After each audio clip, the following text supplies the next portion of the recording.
Hello दोस्तों आप सभी का स्वागत है हमारे YouTube चैनल में जिसका नाम है Dehradun institute of professional excellence. दोस्तों, मेरा नाम शुभेंद्र रावत है and I am a founder of this company. दोस्तों, जैसे कि आप जानते हैं मैं पहले पेशे से बैंकर था और पिछले कुछ वर्षों से मैं एक टीचर हूँ, ट्रेनर हूँ, राइट। दोस्तों, आज का टॉपिक में मैं एक महत्वपूर्ण विषय आप सभी के सामने लेके आया हूँ। ये आपको हेल्प करेगा समझने में कि एक राइट आंसर क्या होता है, एक जो करेक्ट आंसर होता है इंटरव्यू में देने का, उसके क्या भाग होते हैं, क्या पैरामीटर्स होते हैं, क्या उसके स्किल सेट होते हैं।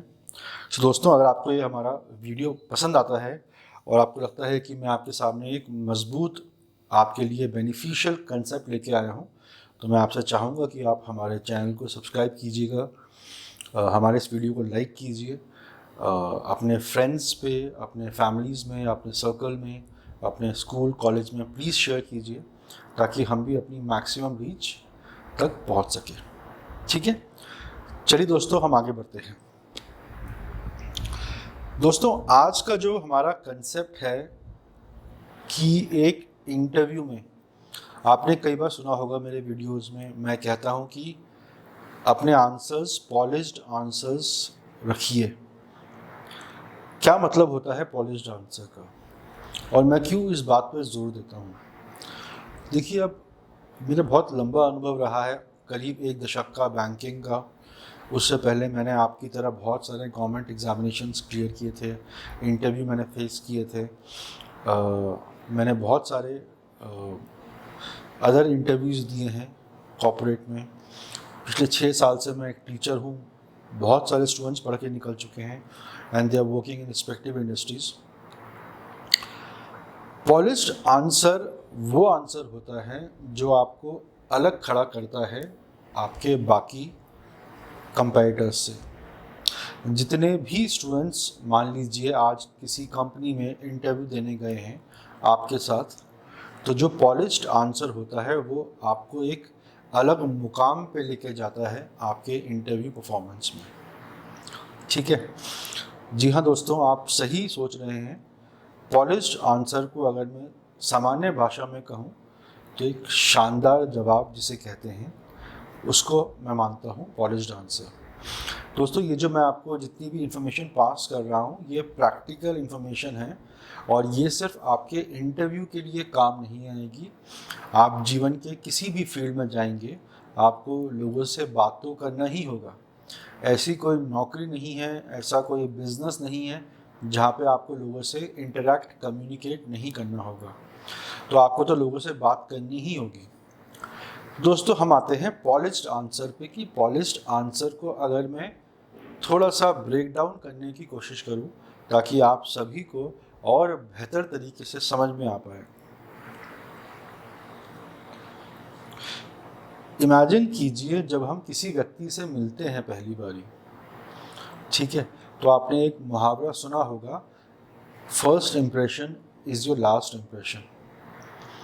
तो अगर इस मुहावरे को हम समझेंगे, किसी व्यक्ति पे हमारा पहला प्रभाव जो पड़ता है वो अंतिम प्रभाव हम कह सकते हैं।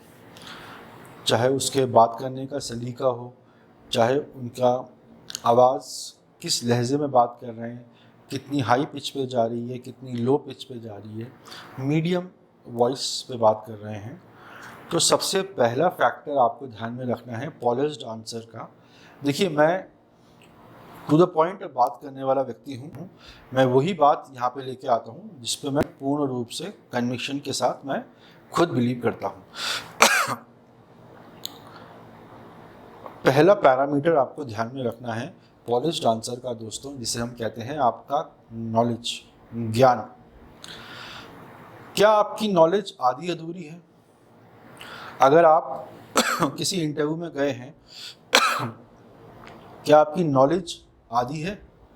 क्या आपने सफिशिएंट नॉलेज गेन करी है इस पर्टिकुलर जॉब रोल को फुलफिल करने के लिए? तो आपको पहली चीज़ ध्यान रखनी है कि जब भी आप कोई सवाल का जवाब देते हैं, क्या आप एक कंक्रीट मजबूत इंफॉर्मेशन सामने वाले के पास पहुंचा रहे हैं? क्या एक डेटा बैक्ड आप आंसर दे रहे हैं कि आप कह सकते हैं हवा हवाई में बात कर रहे हैं? अगर आपसे कोई सवाल पूछा जा रहा है, मान लीजिए कि आप किसी म्यूचुअल फंड कंपनी में इंटरव्यू देने गए हैं, तो अगर आपसे पूछा जा रहा है कि हमें एक्सप्लेन कीजिए म्यूचुअल फंड्स क्या होते हैं, तो क्या आपके पास डिटेल में म्यूचुअल फंड्स की नॉलेज है? और क्या आप इस सवाल के बदले डिटेल में म्यूचुअल फंड्स को सामने वाले को एक्सप्लेन कर पाए? तो ये पहला भाग होता है पॉलिश्ड आंसर का। ठीक है, किसी भी फील्ड में आप जा रहे हो, सवाल सुनिए और सवाल सुनने के बाद जो एक rock solid data backed concrete data के साथ आप एक अपना आंसर्स अपने आईओ यानी इंटरव्यू ऑफिसर को दीजिए। दूसरी बात, आपका कम्युनिकेशन स्किल्स। अब कम्युनिकेशन स्किल्स को दोस्तों हम सभी जानते हैं, आपने अपने 12th में पढ़ा होगा, अपने ग्रेजुएशन में पढ़ा होगा। अगेन मैं यहाँ प्रैक्टिकल कम्युनिकेशन की बात कर रहा हूँ। कम्युनिकेशन स्किल्स के दो भाग होते हैं मुख्य रूप से। पहली भाग होता है वर्बल कम्युनिकेशन, या आप कह सकते हैं मौखिक कम्युनिकेशन, जैसे मैं आपसे बात कर रहा हूँ, आप मेरी आवाज़ सुन रहे हैं, मैं कुछ हिंदी अंग्रेज़ी के शब्दों का प्रयोग कर रहा हूँ और जो इन्फॉर्मेशन आपके माइंड में जा रही है। अब दूसरा कम्युनिकेशन होता है नॉन वर्बल कम्युनिकेशन, जिसको आप आसान भाषा में कह सकते हो बॉडी लैंग्वेज। आप मुझे देख रहे हो, आप मेरे चेहरे के हाव भाव पढ़ रहे हो, मैं किस लहजे में आपसे बात कर रहा हूँ, मेरी टोन क्या है, मेरे हाथ कैसे चल रहे हैं, am I looking relaxed, am I looking confident, am I calm, am I composed, या मैं बहुत जल्दबाजी में अपनी बात आप सभी के सामने रख रहा हूँ। सो पहला your content, your knowledge. Second your communication skills. याद रखिए मैंने क्या शब्द यूज़ किया है दोस्तों, पॉलिश्ड आंसर। तो पॉलिश्ड आंसर में क्या आप सही शब्दों का प्रयोग कर रहे हैं? कहीं ये तो नहीं कि आप किसी शब्द का, किसी पर्टिकुलर वर्ड को करेक्टली प्रोनाउंस नहीं कर सकते और आप उस शब्द को यूज़ कर रहे हैं, इस्तेमाल में लेके आ रहे हैं और आपका प्रोनाउंसिएशन गलत हो रहा है। If it's happening, it is not right. तो आप क्या कर सकते हो, उस शब्द को आप चेंज कर सकते हो और उसके बदले आप कोई दूसरा शब्द यूज़ कर सकते हो। आप सभी ने सुना होगा पर्यायवाची, सिनोनिम, एंटोनिम्स, तो आप इसका ख्याल रखिएगा। सो पहला हो गया पॉलिश्ड आंसर में आपकी नॉलेज। सेकंड आपका कम्युनिकेशन स्किल्स। कम्युनिकेशन स्किल्स का पहला भाग आपका वर्बल कम्युनिकेशन, सेकंड भाग आपका नॉन वर्बल कम्युनिकेशन। अगर आप थोड़ा सा रिसर्च करोगे नॉन वर्बल कम्युनिकेशंस पे दोस्तों, तो आप पाओगे कि कम से कम 70 से 80% एक व्यक्ति कम्युनिकेट करता है नॉन वर्बल कम्युनिकेशंस के माध्यम से। अगर आपको मेरा वीडियो पसंद आ रहा है तो शायद इसका रीज़न मेरा कंटेंट हो, मेरा नॉलेज हो, पर मुख्य रूप से आप मेरे हाव भाव को देखकर समझ रहे होंगे कि ये सर हमें क्या समझाने की कोशिश कर रहे हैं। जैसे मैंने कहा कि क्या मैं खुद इस समय कंफर्टेबल महसूस कर रहा हूँ आपको ये वीडियो बनाते हुए, that is the most important thing. क्या फ़र्क है मैं आपके सामने इस वीडियो के माध्यम से बात कर रहा हूँ और क्या फ़र्क है आप अपने इंटरव्यू ऑफिसर को जवाब दे रहे हैं। मुझे भी आपको इम्प्रेस करना है कि आप हमारा यूट्यूब चैनल को सब्सक्राइब कीजिए, शेयर कीजिए, आप हमारे यहाँ एडमिशन लीजिए। वैसे ही आपको इम्प्रेस करना है अपने इंटरव्यू ऑफिसर को कि आप ध्यान में रखें कि अगर वो आपसे इम्प्रेस हो गए तो आपको इस नौकरी पे रख लेंगे। Next, using the right words eight the right time. कई बार दोस्तों ये देखा गया है कि जिन शब्दों की आपको कमांड नहीं होती, आप और हम वो शब्द को प्रयोग में ले आते हैं। ऐसा नहीं करना चाहिए। इसी को तैयारी कहते हैं। मुझे पता होनी चाहिए दोस्तों कि मेरी कमज़ोरी क्या है और मुझे पता होनी चाहिए दोस्तों कि मेरी स्ट्रेंथ क्या है। अगर मेरी स्ट्रेंथ पे मैं नहीं खेल रहा हूँ और मेरी कमज़ोरी को मैं नहीं दूर कर रहा हूँ या मैं इसको दूर करने का एफर्ट्स नहीं लगा रहा हूँ, तो संभावना है दोस्तों कि मैं मात खा जाऊँगा। राइट? एक दिन का खेल नहीं है, वर्षों लगते हैं अपनी कमी को दूर करने में दोस्तों। मेरे अंदर भी कई कमियां हैं, तो मैं उसको दूर करने की कोशिश कर रहा हूँ, right. Next, polished answer. Polished answer में बहुत मैटर करती है आपकी टोन। क्या आपकी वॉइस खुल के आ रही है या आप एक दबी दबी धीरे धीरे आवाज में बात कर रहे हैं। जो एक कॉन्फिडेंट लड़की होती है, कॉन्फिडेंट लड़का होता है, कॉन्फिडेंट कैंडिडेट होता है, एक जो व्यक्ति जिसको अपने पे भरोसा है दोस्तों, वो एक सूटेबल वॉइस में ही बात करेगा, उसकी आवाज़ में दम दिखेगा आपको। तो आसान भाषा में आप समझ रहे होंगे मैं क्या कह रहा हूँ कि क्या आपकी आवाज़ में दम है। अब देखिए, एक मैंने कंसेप्ट आज मैं आपके सामने लेके आया हूँ, पॉलिश्ड आंसर, और मैं इसको कितना ब्रेक डाउन कर रहा हूँ आपके लिए, ताकि आप सभी यूथ स्टूडेंट समझिए। Knowledge communication which comes out to verbal and non-verbal communication, then using the right word at the right time, then voice tone, ठीक है। स्माइल, कैसा लगता है आपको, आप किसी व्यक्ति से मिलते हो जो बिल्कुल ही नहीं मुस्कुराते। मैंने हंसने को नहीं कहा, मैंने तो इंटरव्यू में स्माइल की बात करी है। मुस्कुराता हुआ चेहरा दोस्तों सबको पसंद है। हाँ, वो अलग बात है कि इस टेंशन वाली घड़ी में मुस्कुरा तो वही पाएगा जिसका अपने ऊपर कंट्रोल होगा, आसान भाषा में जिसमें दम होगा। आसान भाषा में जिसने मजबूत तैयारी करी होगी वही इस मोमेंट पे हल्की सी मुस्कान अपने चेहरे पे ला पाएगा। इसी के लिए आपको ट्रेनिंग की ज़रूरत है दोस्तों। तो पॉलिश्ड आंसर वो होता है दोस्तों जिसमें एक शानदार आपका कॉन्फिडेंस हो, जिसमें आपका शानदार नॉलेज, आप डेटा सामने वाले के सामने प्रस्तुत कर पा रहे हो, आपके शब्दों का चयन बहुत शानदार हो, आपकी बॉडी लैंग्वेज शो कर रही हो कि आप एक मजबूत कैंडिडेट हैं, आप बिल्कुल तैयार हैं इस जॉब के लिए। सही शब्दों का चयन। नेक्स्ट, आपकी बोलने की रफ्तार। दोस्तों, आज मैं आप सभी को एक टिप दे रहा हूं, ऑब्जर्व कीजिएगा। आप में से कई लोग जो बहुत तेज रफ्तार से बात करते हैं या बहुत तेज बोलते हैं, तो आप अगर गौर करेंगे तो अधिकतर लोग अपने माउथ से ब्रीदिंग करते होंगे, ना कि अपने नोज से। इस बात को हंसी में मत टालना दोस्तों। ऑब्जर्व कीजिए कि जो लोग बहुत तेज बोलते हैं या फिर जो लोग थोड़े से हल्के से स्टैमर करते हैं या जिनकी बातों में क्लैरिटी नहीं है, वो ब्रीदिंग अपनी माउथ से करते होंगे, ठीक है।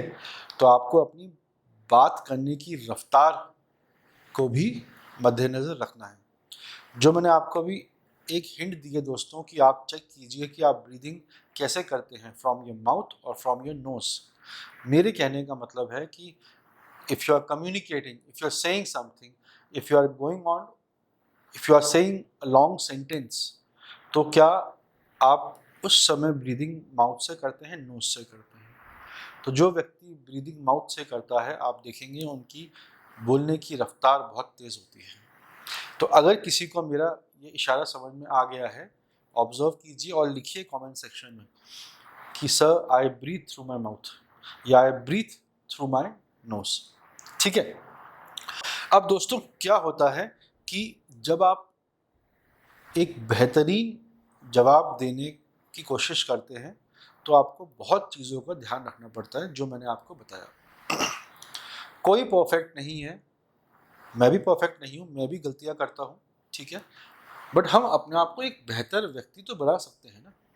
तो जो मैं बात कर रहा हूँ पॉलिश्ड आंसर की, आप देखिए मैंने कितना ब्रेक डाउन किया है आप सभी के सामने, आप सभी को समझाने के लिए। Knowledge, communication, verbal, non verbal, choosing the right word at the right time, right, your speaking speed, then your voice tone, जोश है कि नहीं बात करने में आपकी, और आखिर में दोस्तों टेकिंग अ पॉज। अगर आप कॉन्टिन्यूसली बोलते जाएंगे दोस्तों, तो फिर तो आप एक मशीन की तरह बोल रहे हैं। You should look like a natural person, ठीक है। धीरे बोलेंगे, शांत स्वभाव में अपने आप को रखेंगे, अगेन बहुत डिफिकल्ट है, तैयारी चाहिए, एंड दैट टू इस एज में आपके लिए बहुत डिफ़िकल्ट है क्योंकि हार्मोन्स बहुत ज़्यादा ऊपर नीचे होते हैं, ठीक है, शरीर में। तो दोस्तों अपने आंसर्स को पॉलिश रखिए। इसको हम इस तरीके से समझ सकते हैं दोस्तों कि आप जिस भी इंटरव्यू की तैयारी कर रहे हैं, आप ध्यान रखिए कि क्या आपके आंसर्स, जो भी सवाल की आप तैयारी कर रहे हैं और जो भी उस सवाल के बदले आपने जवाब तैयार किया है, क्या आपका वो आंसर एक पॉलिश्ड आंसर है। अगर आप इस पैमाने पे अपने आप को तोलेंगे, अपने जवाब को तोलेंगे, दोस्तों आई कैन प्रॉमिस यू आपका परफॉर्मेंस बहुत निखर के आएगा अपने जॉब इंटरव्यू में। जब हम अपने आप को एक बेंचमार्क से कंपेयर करते हैं दोस्तों, तो हमारा क्या होता है, हम डिस्ट्रैक्ट नहीं होते। फॉर एग्जाम्पल, अगर आपको पता है कि आपके पास एक कोच है, मान लीजिए कोई एथलीट है, उसके पास एक शानदार कोच है, तो कोच ने उसको एक बेंचमार्क दे दिया कि भाई आपको 1 घंटे के अंदर से 8 किलोमीटर रनिंग करनी है। तो उसके पास एक बेंचमार्क है कि बॉस 8 किलोमीटर 1 घंटे के अंदर मुझे ख़त्म करना है, मान लीजिए, ठीक है। तो वैसे ही आप अपना बेंचमार्क मान के रखिए polished answer. Whatever answer I am giving, whatever answer I have prepared, is it a polished answer? If it's a polished answer, fantastic. अगर polished नहीं है तो उसको और धारदार बनाइए। तो दोस्तों आज के वीडियो बनाने का मेरा उद्देश्य यही था कि मैं आप सभी को बता पाऊँ कि आंसर्स तो दोस्तों पॉलिश्ड ही होने चाहिए। आपका सिलेक्शन किसी जॉब इंटरव्यू में ना हो, उसका सिर्फ एक ही रीज़न होना चाहिए कि आपसे बेहतरीन कोई खिलाड़ी वहाँ पे आ गया था। उसका रीज़न ये नहीं होनी चाहिए कि आपकी तैयारी कमज़ोर थी। दोस्तों आई एम वेरी श्योर कि आपको आज का मेरा ये वीडियो आई होप पसंद आया होगा, ठीक है, कि मैंने डिटेल में मैंने पूरी कोशिश करी है पॉलिश्ड आंसर को ब्रेक डाउन करने की कोशिश, ताकि आप समझिए कि हम, देखिए, इंसान के बेहतर होने की कोई सीमा थोड़ी ना है। धीरे धीरे धीरे धीरे हम तो एक बेहतरीन व्यक्ति बन सकते हैं। कोई भी काम इनिशियली दोस्तों इम्पॉसिबल होता है, बट अगर हम छोटे छोटे स्टेप्स लेते रहेंगे अपने कॉन्फिडेंस के साथ, अपने आप को इंस्पायर करके कंसिस्टेंटली, तो रिजल्ट मिलेगा दोस्तों। और एक चीज़ मैं आपको आज और बताए जा रहा हूँ दोस्तों, आप मेरी बात लिख लीजिए अपनी डायरी में कि जो भी व्यक्ति सफल हुए हैं किसी भी फील्ड में और आप में, कोई फ़र्क नहीं है, कोई फ़र्क नहीं है। कोई अच्छा साइंटिस्ट बन गया, कोई डॉक्टर बन गया, तो आप अच्छे बन सकते हो चार्ट अकाउंटेंट। कोई अच्छा चार्ट अकाउंटेंट बन गया, you can be a very good banker. कोई बैंकर बन गया, you can be an army, navy, air force officer, you can be an IPS officer, you can be an IRS officer, you can be an IAS officer, you can go into politics, you can be in other government, you can go into other government services, you can go for a private job। कुछ भी करो यार, market में infinite opportunity है, ठीक है। I hope दोस्तों अगर आपको पसंद आया तो मेरी आपसे रिक्वेस्ट रहेगी कि आप हमारे वीडियो को लाइक कीजिए, इस वीडियो को हमारे यूट्यूब चैनल को सब्सक्राइब कीजिए, ताकि मैं आगे जितने भी वीडियोस यहाँ पे मैं ऐड ऑन करूँगा इस चैनल में, वो आपको तक पहुँच जाए। दोस्तों मैं आपसे चाहूँगा कि अगर आपको मेरा वीडियो वाकई में ही इन्फॉर्मेटिव लगा है और आपको लगा है कि मैं कुछ एक शानदार नॉलेज आपके सामने ला पाया हूँ, तो आप ये वीडियो को शेयर कीजिए अपने फ्रेंड्स के साथ, ताकि उनको मालूम पड़े हमारे बारे में, हमारे इस पर्टिकुलर कोर्स के बारे में। दोस्तों अगर आप चाहते हैं एक मजबूत तैयारी, ठीक है, अपने इंटरव्यू की, आप दोस्तों हमें कांटेक्ट कर सकते हैं। 45 डेज़ का प्रोग्राम है दोस्तों, क्लासेस ऑनलाइन है, मेरी पर्सनल गाइडेंस में मैं स्टूडेंट्स को ट्रेनिंग देता हूँ। हमारा कॉन्टैक्ट नंबर है दोस्तों 8433478919। दोस्तों ये हमारा कॉलिंग नंबर भी है, व्हाट्सएप नंबर भी है। अगर आप इंटरेस्टेड हैं हमसे बात करने में, हमारे कोर्स को ज्वाइन करने में, तो आप हमें अपना रिज्यूमे शेयर कीजिएगा व्हाट्सएप पे या कॉल कीजिए, हमारी टीम आपको कॉल करेगी। आप अपना रेज्यूमे मुझे ईमेल भी कर सकते हैं। हमारी ईमेल आईडी है info@dipeindia.com। और दोस्तों, आप हमारी वेबसाइट पे भी जाके हमें मैसेज ड्रॉप कर सकते हैं। आप सभी ने मुझे इतना समय दिया दोस्तों, मेरे वीडियो को इतने धैर्य के साथ देखा। आई thank you so much, I thank you all, and I wish you all the very best. जय हिंद।